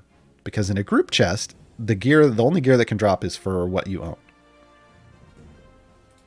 Electrum chests work that way too. Hey, I lost my Unfair Seas banner on the top right since a week. How do I get it back? If you have a lot of other pop-up banners up here, like if there's the intro chant, like the beginners packs, or there's a wild offer or whatever, close those. Like, there's usually a little X that lets you close them. And then you should get down to this Fleet's Wake banner and this Unfair Seas banner. If for some reason you're not showing any banners, submit a ticket. I mean, whenever something looks off to you, submit a ticket. But what happens is there's a limited number of banners, depending on what your UI scales to. There's a limited number of banners that will show up. And if you're getting a lot of pop-ups for things like, this is their in-game marketing. If there's something for, buy beginners packs and buy this wild offer, and it can push something off the screen. So. Let's see. This is a follow-up. Hold on, let me try to figure out what the context of this was. So this is, I think, is usurp and bulk up. Are they the same multiplier? So again, let's go back to how this applies. Usurp and bulk up are specializations. It tells you right here. All positional formation abilities Archon receives are buffed by 3951 for me. Usurp. Archon receives at 3951 rate all positional formation abilities. So, yeah. I mean, this is how these work. Now it's super high. Well, let's look here. So after we get upgrades, 1/6 EO5 for bulk up. And let's go burn another potion, because why not? And let's go look at it again. I mean, you can figure out all this stuff yourself, the same way I am. This is just at a 3951 rate. So honestly, currently bulk up. Here's the problem. Yeah, it should be the same. And I think what's happening, if we go back, I saw this in the thing. So CNE, go fix your shenanigans. Bulk up is listed under outgoing effects, but it isn't an outgoing effect. It's not something that he gives to someone. It's just his own thing. And now it's getting bulked up. So bulk up is getting bulked up. This is the problem. So right now, bulk up is the more shenanigansy spec for Archon, but expect that to get resolved because that's not a positional formation ability he should be bulking up. That's kind of like this is a problem in the same way that he's not outrageously broken, but it's a problem in the same way that Krull was a problem and that he was getting credit for stuff twice and shouldn't have been. You're saying bulk up is a positional ability that no. Okay, so bulk up only applies if he's in the front row. However, bulk up shouldn't be bulking up. Let's just be honest. It just shouldn't be. It just shouldn't be. It should only be applying was in the front row, but that doesn't mean that he then buffs it. Like that's shenanigans, folks. That's shenanigans. Enjoy it if you would like, but that's shenanigans. Kevin, for some reason my background party is generating massive amounts of gold, probably 5 times what they should be. Support ticket, Kevin. Support ticket. Again, anytime you see something going on that doesn't do what you think it should be doing, support ticket. One of two things will then happen. Either they will explain to you that it is working as intended and why, so that you understand that that's not a problem, so that you then don't submit more tickets about it. Or they will tell you that it's a bug and they will get it fixed. Always provide as much context as possible in your support tickets because you never know what's going to actually lead them to fixing that. Human rejection, you used your gold chests? Well, yeah. Why would I not use my gold chests? I burn all my gold chests every event. That's what gives me more bounty contracts to use on my next event. I always do that. When Rhea arrives, I will just buy gold chests. I don't need to hold on to them. What I'm holding on to and not using are my silver chests, so that I can try to get her as many shinies as possible. What do the +1, -3, +2 mean under the stats? Oh, that's a D&D thing. So these are your this is your modifiers in D&D. So if you don't play D&D, then you can ignore them. It's fine. They're just trying to be true to kind of D&D here by showing you what would normally show up on a character sheet, which is your strength score and then the bonus that is intended. So at 10, it's nothing. Every time it goes up, correct me if I'm wrong, but every time it goes up 2 points, you get it's +1 to any modifiers that are utilized off of that.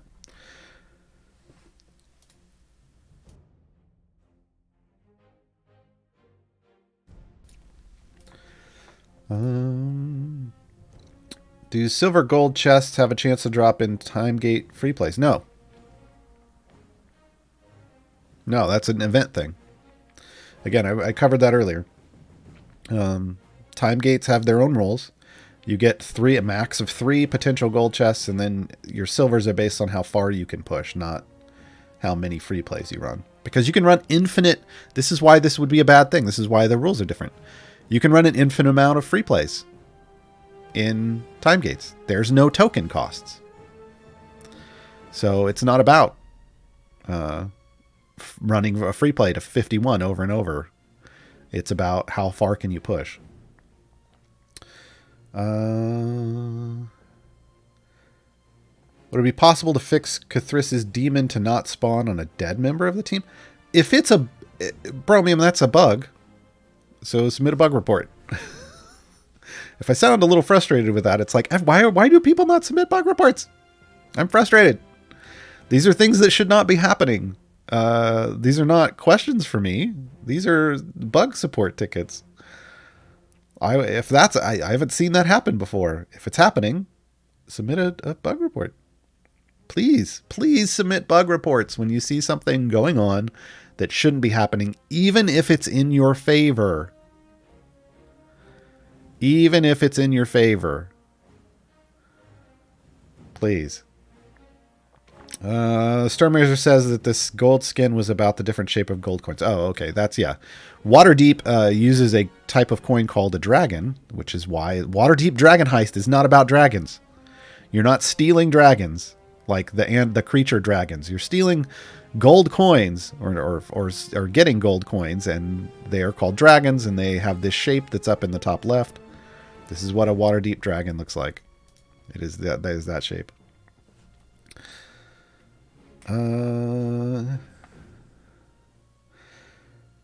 Kevin, does the silver chest limit reset for each time gate open? Yeah. So you do a Briv time gate, you go to 500, you get 5 silver chests. You close that time gate, you open a new one. You go to 500, you get 5 silver chests again. It's every time you run. It's just in each unique time gate you run. It's per 100. It's per 100 levels. Jay says, when I played Dragon Heist, I felt so cheated because it wasn't about stealing dragons. Yeah, well, yeah. Words. All names are taken darn. Which level would you recommend for farming favor? You said honor, but it's favor in each adventure. For example, Mad Mage and Grand Tour. I don't know.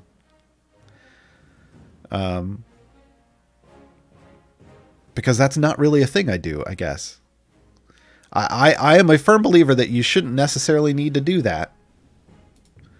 Really. Especially early on. If the game lets me, we'll go to the map screen. In my opinion, for a new player, here's the thing. Here's why I don't remember this. A new player shouldn't need to do this, and a veteran player can figure that out on themselves, right? A new player, when you start the game and you do it, when you complete a mission for the first time, all of these variants drop down beneath that mission. Ignore them. Only do these main primary adventures. These are what I call the storyline adventures. These don't have any restrictions. It says no restrictions when you do them, even when you do them the first time and it's not a free play. They say no restrictions, which means all of your power is available to you. All of your champions are available to you. You want to do this. The goal is usually, like it will say, like this one was probably 50 or 75 or whatever. When you get that pop-up box on these base adventures that says, oh, you met your goal. Do you want to complete or do you want to continue? Continue and push to until you can't push anymore. Farm some gold there for like a half an hour, and then reset and then do the next story. If you follow this strategy, you should gain enough favor so that you never have to stop and favor farm. Like you never have to go back and do a free play. I tested this out on a new player account that I started a while back. I played for 3 months without, and I think maybe only once or twice did I ever have to stop and farm favor for some reason. And I think that was probably in Avernus. Avernus is a hard campaign though. And it's a hard campaign. You're going to get to that point up there. But going through initially through the Grand Tour of the Sword Coast, not necessarily required for you to farm favor. Usually if you're stopping to farm favor, it's because you were trying to do a variant and it was super difficult and you couldn't do it because you needed more favor. Well, that's why I say ignore them. Ignore them. Play through the storyline. Play through these adventures. You're going to gain lots of natural favor. And when you play through all the way to the last story, that's a ways through. You might not. I don't recommend playing through to the last story in Sword Coast. I recommend going to Underdeep Cartography. Doing this variant for Dritz. This is the one off. I will say you do need to do a couple. It does force you to do a couple variants in Sword Coast, but this one you get Dritz as an evergreen, and then go to Tomb of Annihilation and push through the story. But you want to push through all the way to the storyline and get all the way through here, finish them all. By that point, most, if not all, of the variants, it should be all, should show as green and easy, and then you can go back and do them all. But the other benefit at that point is you will also have, for Sword Coast, for Tomb, and for Waterdeep, if you do the adventures and you push for favor all the way through, you should be in the E18 to E20 range in favor. Use your scientific notation, please. which means you should also have maxed out all the blessings, and thus you'll have lots of power and can go back and then do the variants at that point and just steamroll them. Just steamroll them for the most part until you get to some of the harder ones. But yeah, don't bang your head against variants. Don't force yourself to farm favor when you don't need to. When it's just repeating a mission you already did, go do missions that are going to give you credit and move you along in the storyline. Because they're going to give you're going to get favor there, but you're also going to get gems, and you're also going to get progress in your campaign. Combine all those things. Is it worth it to always get maximum free play currency from patrons, even if you finish all challenges, since there's so many other things to do? It's your call. It's your call. Like I said, you have a maximum amount of 5,000 currency for each patron that you can earn from free plays. You have a maximum of 5,000 that you can earn base before the bonus on the right from the challenges. I will say, if you're doing all the challenges each week, you should have along that way also gotten all of the free plays. Like, you do your challenges in free plays is what I do. You may do it differently. Some of the challenges can be done in variants. So if you want to combine variant progress, right? Like this one says defeat 1,000 humanoids in variants or free plays. If you want to just do variants to get yourself, influence and currency and some more currency, but then you'll have to come back and do like complete area 300 or higher in a free play, because that specifically is calling that out. Complete 4 free plays. So if you're doing it some other way, then it's up to you if you want to, if you want to max out that free play currency or not. I will say that this is one of the time sinks that patrons exist as. You do have a limited amount of currency that you can earn every week in that regard from challenges and free plays. Those variants will always be there until you do them.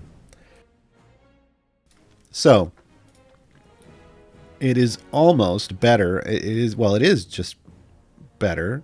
You will earn more favor or more currency in the long run if you always max out your free plays, like your free play currency, and get as many challenges as you can with your power level. Because those variants will always be there and able for you to earn the currency from. But ultimately, it's your choice. Invigorating Rain. How exactly does one correctly use Crawl for gold as a new player? You just use them. You get Crawl and you put Crawl in. That's it. Crawl is super easy to use. Really, you just need to get to level 100 on Crawl.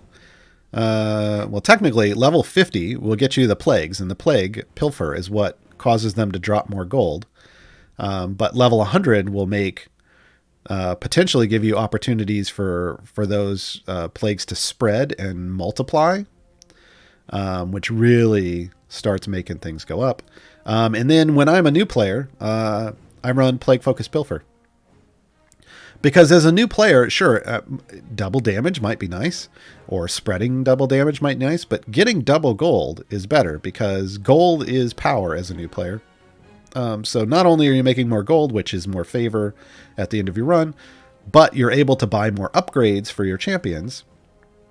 And that means more power for you to push further, which means the gold multiplier goes up. Because every level you push deeper, the enemies drop more gold. So if you can push further, you're earning more gold. And Krull is just going to reap multiple benefits in that regard.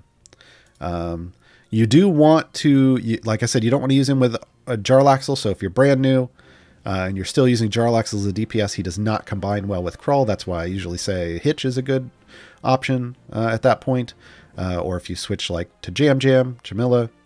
Or if you picked up, like Ariza and you want to use Ariza, like anybody other than Jarlaxle. Jarlaxle and Catti-brie are bad with Krull specifically because Jarlaxle and Catti-brie attack the furthest enemies away, and Krull applies plagues. Those plagues build up over time, so they're going to max out when they're up here on the tank. And Jarlaxle and Catti-brie may not be attacking what's up here on the tank. So yeah, you got to switch up your DPS a little bit. OC Ghost, is it just me that gets shinies before non-duplicates in electric chests? I mean, if you're getting shinies, rejoice. That's fantastic. Shinies have a drop chance of 1 in 1,000. We have not received 1,000 Electrum chests yet. So if you've received multiple shinies already, you've been blessed by RNGesus. Darius, do I get chest rewards if Briv jumps over the boss level? Yes. Again, I think we've talked about this before. When Briv jumps a boss level, anything that's in the boss bag, Briv picks up. So yeah, that's gems, that's chest drops, that's rubies for Black Viper. They should all get picked up. Should all get picked up. You can test it with Black Viper. Throw Black Viper in. See what happens. See if she's getting her rubies. Oh, wow. Okay, we got a lot of questions, and I am running behind. All right. Let's go a little faster. What does it mean when a champion's DPS says an amount plus an amount? Why does it say that and not just one number? Oh, your opponent. That means they attack multiple times.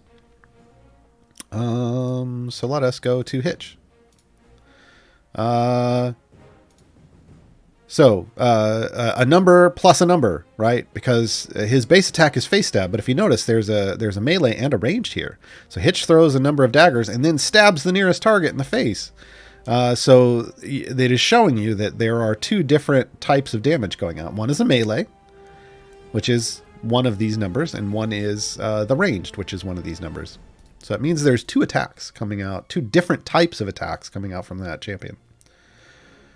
Little Lady Jessie, but clearly you are the all-knower of the code and control everything and simply will repair bugs. I wish, man. If I could go in and repair bugs for people, if I was that knowledgeable, I would love to do that, but I am not that person. I'm not that person. Excuse me. Royer14, the Wisdom check variant in Waterdeep says damage is modified by the champion's Wisdom modifier. Does the Reddit guide explain how this modifier is applied? I don't know what Reddit guide you're talking about.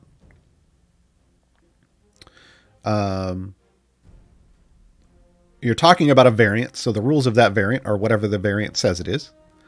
If someone's written a guide about it, then you'd have to reference their guide. I haven't written a guide about the Wisdom check variant in Waterdeep, as far as I know. I've written a lot of guides. I've written Run for every champion, so I've written at least 76. But I think I've written, well, over time, I've written a couple hundred at this point. But I've only done like one variant guide that I can remember. But yeah, whatever the Wisdom modifier. But like Wisdom modifier is like this, like we were saying, +5. That's their modifier, right? That's where the pluses come in handy, if it's going to say something. But how it's applied, I don't know. The variant would have to say those rules. If it doesn't, then you just know that it's being multiplied somehow. And figure that out on your own. A lot of times you have to reverse engineer some of this math yourself. What order of things do you recommend spending your favor on first? Well, you can only spend favor on blessings. So if you're saying which blessings first, I mean, that depends on the campaign. And generally speaking, I would say you're going to want to look for, here's the kind of the rule of thumb. Let's see Waterdeep. The first three you have options for are increase the damage of all champions, increase the favor earned from events, time gates, conversions, like when you're converting it back into this campaign, or increase the damage of all champions. And this is only outdoors. So, only outdoors seems less powerful than all the time. So here I would target trying to put points in this one, but this may be more expensive than these. So where can you spend that? Usually it gets more expensive the further you go down this list. So you may get more out of Open Lord's Decree than Street Hazards initially, even though this applies to more places. So yeah, it's partly cost and partly power. I wouldn't target here unless you plan on converting into Waterdeep initially, right? And then as you get down, like this is for each unique race in the formation. And this is for rogues, bards, and wizards. If your DPS isn't a rogue, bard, or wizard, then you wouldn't necessarily target comfortable in the city right away. And this is all about ultimates, right? So like you have to use some of your knowledge of the game and the formations that you're building and your subjective game, because this is your unique game. Is do you have rogues, bards, or wizards as your DPS? It doesn't apply to everyone. So you've got to figure that out and see that would make this more viable. But, and if you were running all the same race, this is useless. Like, so yeah, you've just kind of got to use your knowledge and make your decisions. How do we use familiars? Scryed in a lot of different ways. I have a bunch of them out on my field right now, but you can place them anywhere you see light up with a white box here. So I can put them on the field and they will click 5 times per second. And if you have multiple out there, they do different things, and it's all explained in that little box there that you're looking at. This is a roaming ultimate bar, so they'll fire off a random ultimate every 30 seconds. Or you can place it directly on an ultimate to fire it every time it's off cooldown.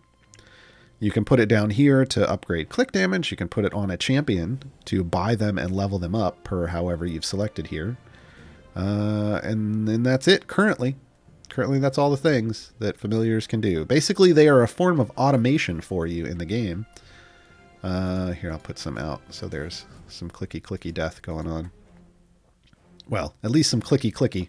If they can't kill something, because my click damage isn't up high enough, then they will effectively stun it momentarily a certain number of times, and then they will become immune to that stun.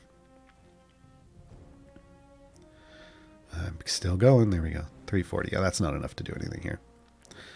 Potentially enough if I ran a click debuff formation, but not doing that. Friend or foe. 9 minutes. Ooh.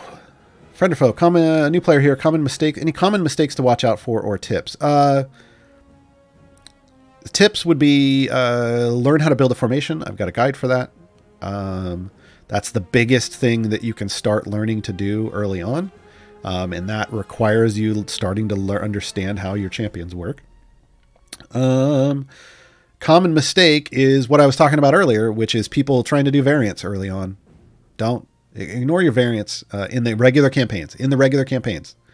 Ignore your variants early on. When an event comes up, like the one we're having right now, grab all the champions and try to get enough favor so that all their variant shows green, and do them. Because you want all those items. Yeah. How do blacksmithing contracts work? You can use them on characters to level up their gear. You only want to use those on event champions or timegate champions. Don't use them on the core and evergreen champions. What if I get a higher rarity gear after using a contract? It is not a waste. Item levels hang around forever. Wasn't Esmeralda DPS support? I think she's just support. Yeah, just pure support. Kentucky Buddha, I have a bunch of gold chests of champions I do not have and have not opened them.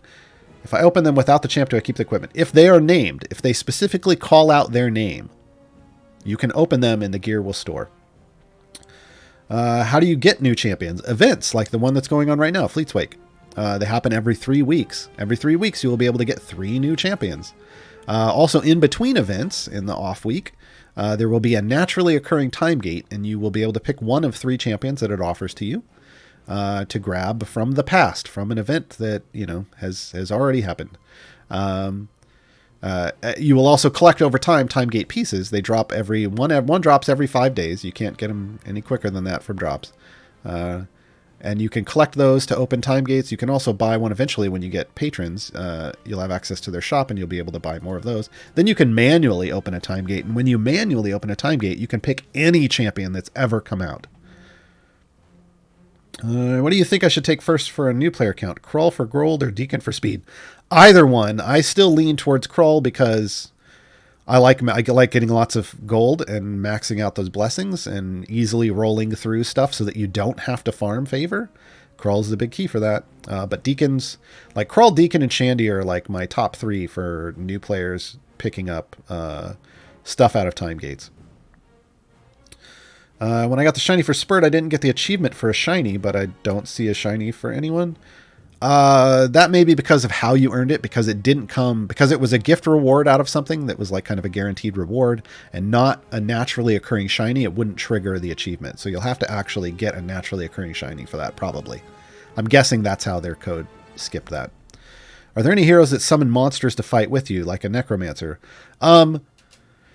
Dritz calls Gaarawarr out, and Gaarawarr will attack things, and then things happen when Gaarawarr is out. Briv has a flump that comes out and heals him. Who else has? I mean, there are a couple things like that. A lot. Sometimes they're tied to ultimates, but there are a couple that have them just come out as base abilities. But generally speaking, you don't have. There isn't a room in your formation for you to add other NPC assistants. Azaka. Azaka pulls out 2 tigers with her ultimate. Again, so sometimes it's ultimates and sometimes it's base ability. Is a duplicate item the same level increase as a specific blacksmithing contract? Ooh. I'm not sure off the top of my head. I honestly don't pay attention to that because duplicates are just going to happen on their own. So all I really ever pay attention to when I'm looking at things is what the numbers off a blacksmithing contract are going to get me. So I don't actually know the answer to that because it sounds bad. It's not, though. I just don't care. I don't care to remember that information because it's just going to happen. Sorry. Yeah, Emroyer. The only variant I've ever made a guide for to date is Artemis's Infamous Assassin. How do I save my character's levels? Every time I begin an adventure, all levels are lost. That's right. That's how the game works, Bad Sith. Because levels aren't what you're working towards. That's not the carried over progress and power. The carried over progress and power is this gold that you're earning. The gold that you earn in an adventure turns into favor. If you see here, then you spend that favor on blessings. That is the carryover power. Every time you start an adventure, like I see, you have to unlock a champion and level them up again in that adventure. But because you have earned favor based off the gold from the previous run, that favor then acts as a modifier to your gold find, which is why I have E36% gold find here. And it makes it easier then to level up your champions and to progress even further than before.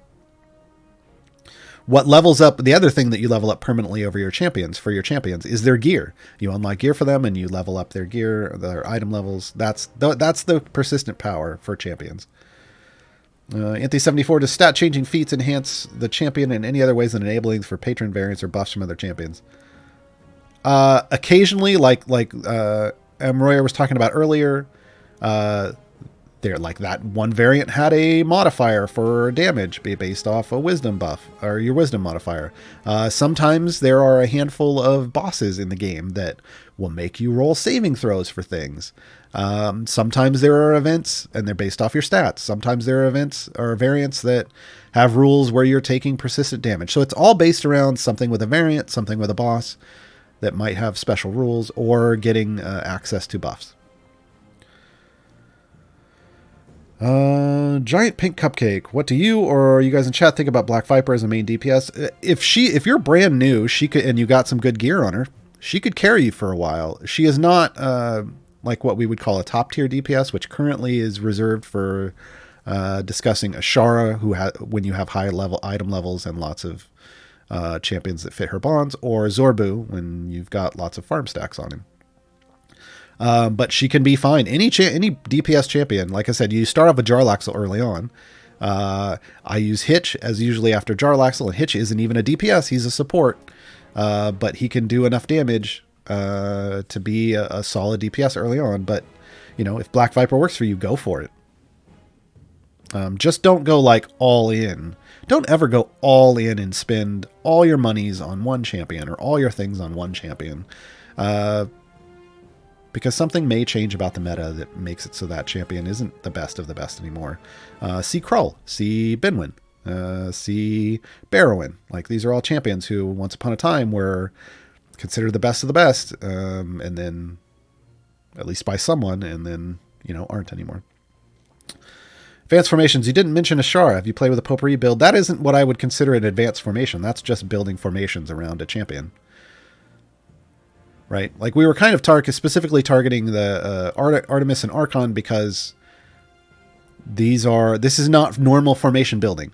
Normal formation building includes something like Ashara because she functions normally. It's just you read her abilities and they are normal. You still build around her in a normal way for formation building strategies. Archon and Artemis flip our formation building on their heads, and you have to do something a little differently. And we did talk a little bit about click debuff, which is again that's very against the normal way of building a formation. So that's where we were today. Ashara functions as a normal DPS. You build her the same way you build you build around her the same way you would build around any other DPS. She has rules like all DPS do, but it's not like Archon and Artemis do. And last question, Draco in Duperator. Is there any way to help increase Viper's gem drop rate besides her spec choice? No, that's it. That's all, folks. And we are done. This is the last stream of this calendar week. Streams will return on Monday with Champions of Lore. And also the arc finale of Idle Champions Presents The Unfair Seas. Because it's a 3 adventure arc or 3 stream arc. The next Idle Champions Presents will start up the week after, and it will be a different name. It will be based around this. The Unfair Seas is based around Fleet's Wake. The next one is based around Festival of Fools. So I will see you all on Monday, and we will go out with yet another song. I think. Didn't I have? Yes. From Bardic Inspiration. This time, we didn't have any. There aren't any songs about Archon or Artemis yet. So otherwise, it would have featured them today. But instead, we will go out on a song for Torragar, Steelfist, a member of the Dark Order, along with Archon, Savage Fire. So enjoy your weekend, everybody. Stay safe. Bye.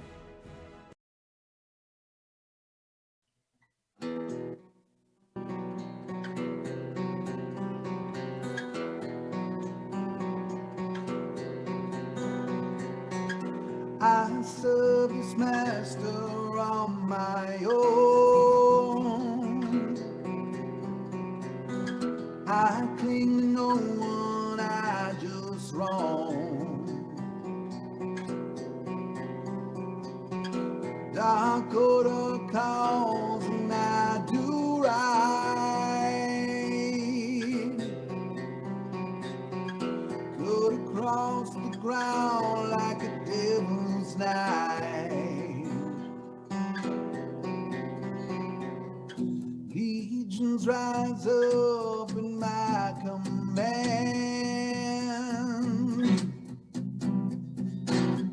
slaying our foes across the land.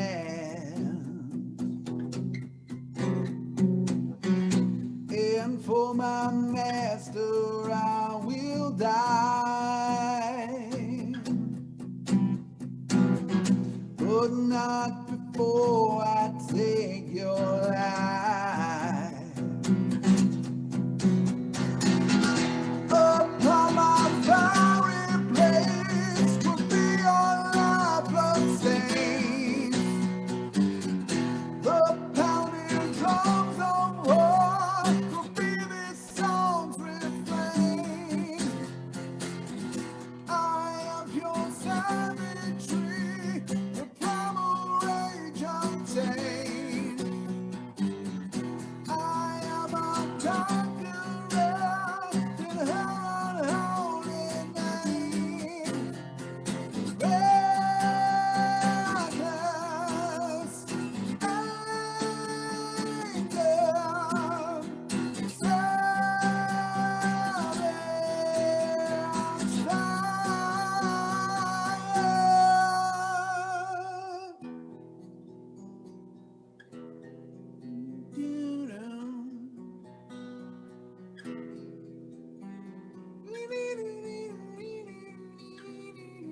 solo.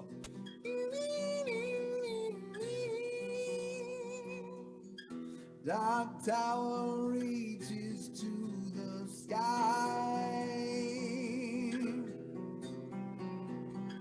Ancient dragon circling high.